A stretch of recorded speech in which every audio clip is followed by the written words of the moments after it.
independen. Mana kita punya kapal perang, mana kita punya askar, mana kita punya kapal perang. Halo guys, jumpa lagi guys. Kembali guys, kita akan mereaksi satu video milik Kata Per Kata. Ya, tidak usah berlama-lama guys, langsung saja nih kita tonton videonya Kata Per Kata ya. Namun jangan lupa teman-teman, nanti sebelum menonton, nanti jangan lupa ya kunjungi channelnya Kata Per Kata. Linknya saya taruh di deskripsi, dan teman-teman jangan lupa pastinya di subscribe ya. Terima kasih banyak teman-teman.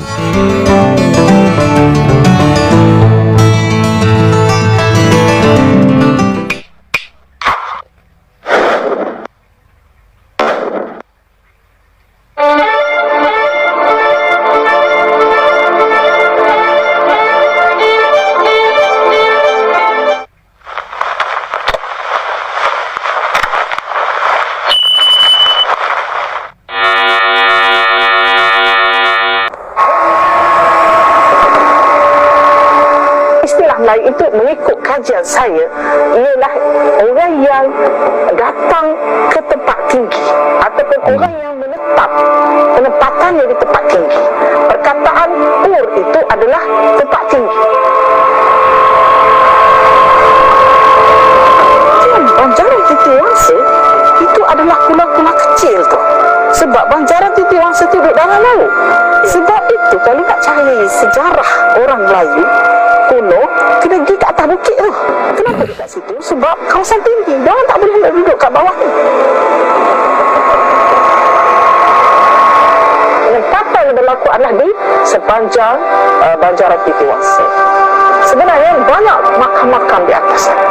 Kemudian ada lagi kesan-kesan, dan ada bukti yang bahawa memang betul ada air yang tinggi di Kerang. Kulit-kulit siput, pasir-pasir di atas gunung tu adalah pasir pantai. Bukti jelas orang Melayu dulu penempatan di kawasan tinggi. Orang Melayu pada waktu itu mahir dalam besi, mahir dalam membuat senjata. Kita mengembara lautan, kita juga adalah merupakan pengembara di daratan. Kita tak tahu bahawa kita ini sebenarnya asalnya adalah pengembara lautan yang hebat. Orang yang pertama belayar mengelilingi dunia, yang komplit satu circle, adalah orang Melayu, orang Melaka. Orang Malaka. Kita kurang mampu untuk membuktikan siapakah kita. Masalah istilah sebenarnya. Pengistilahan ini hanya dimenangi oleh orang yang menulis. Jadi kalau bangsa itu tidak menulis, dia tidak mampu untuk merungkaikan istilah itu. Dia akan menjadi kemenangan kepada bangsa yang menulis.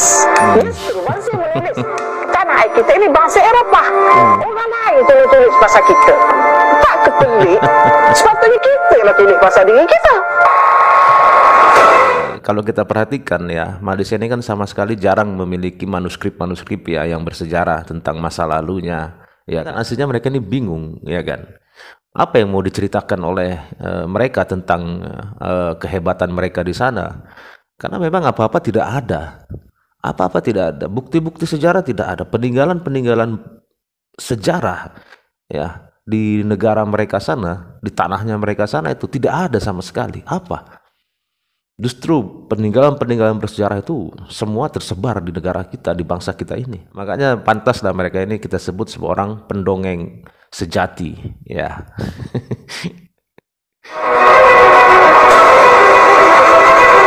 Assalamualaikum warahmatullahi wabarakatuh. Salam sejahtera untuk semua sahabat Kata Per Kata. Itulah cara berpikir Profesor Malaysia yang penuh dengan halusinasi dan dongeng untuk para kaum Melayu Malaysia. Agar tampak terlihat hebat, tak peduli walaupun harus mengklaim dari negara lain. Ya, mayoritas orang-orang Melayu Malaysia tidak mau berpikir secara realistis, sesuai dengan kenyataan yang ada. Ya. Mereka selalu mengedepankan konsep kemelayuan, yang pada awalnya diciptakan oleh penulis atau sejarawan asing, yang akhirnya dipakai oleh para profesor-profesor Malaysia, demi mendapatkan identitas negaranya. Semua itu akibat kemerdekaan yang didapatnya, yang hasil dari pemberian Inggris. Sehingga para profesor-profesor Malaysia mencari cara, dengan dongeng alam Melayu, yang negara Malaysia lah sebagai pusat Melayu atau peradaban Melayu. Sehingga masyarakat Malaysia yang hidup setelah zaman kemerdekaan Malaysia, hingga kini yang hidup di zaman modern ini, merasa bangga dengan kehebatan negaranya. Itu sama saja pembodohan sejarah, dan yang melakukannya bukanlah orang asing, melainkan orang-orang Melayu Malaysia itu sendiri, Betul. untuk menutupi segala kekurangannya, dan segala ketidakmampuannya yang sangat memalukan itu.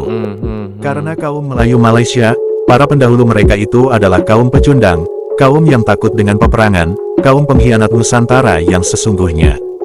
Dan bagaimana ketika warga kaum Melayu Malaysia mengetahui sejarah negara Malaysia yang sesungguhnya, pastinya ia akan merasa malu dan sebagainya. Dan inilah reaksi warga kaum Melayu Malaysia, ketika mengetahui sejarah Malaysia yang sesungguhnya. Mereka buat macam-macam kisah dongeng ni hanya kerana mereka tahu pada hakikatnya kaum ini tidak mempunyai sejarah besar yang memberi impak pada dunia. Dan sejarah juga membuktikan kaum mereka ini sangat lemah. Ya. Mereka kalah sepanjang masa dengan Empire Siam, dengan kuasa barat, Portugis, Belanda, Inggeris dan Jepun pun mereka tak dapat lawan. Sampai kan nak merdeka pun kena berbincang dengan penjajah Inggeris. Tengoklah mimpi mereka dengan mudahnya menyerahkan Singapura, Pulau Pinang kepada penjajah. Tak perlu pertumbuhan darah pun. Dan banyak lagi lah sejarah jelas, yang jelas menunjukkan betapa lemahnya kaum ini. Maka disebabkan itulah mereka sentiasa mencari-cari apa saja perkara untuk menyedapkan telinga kaum mereka supaya dapat terus berkhayal yang mereka ini merupakan sebuah kaum yang cukup hebat kononnya.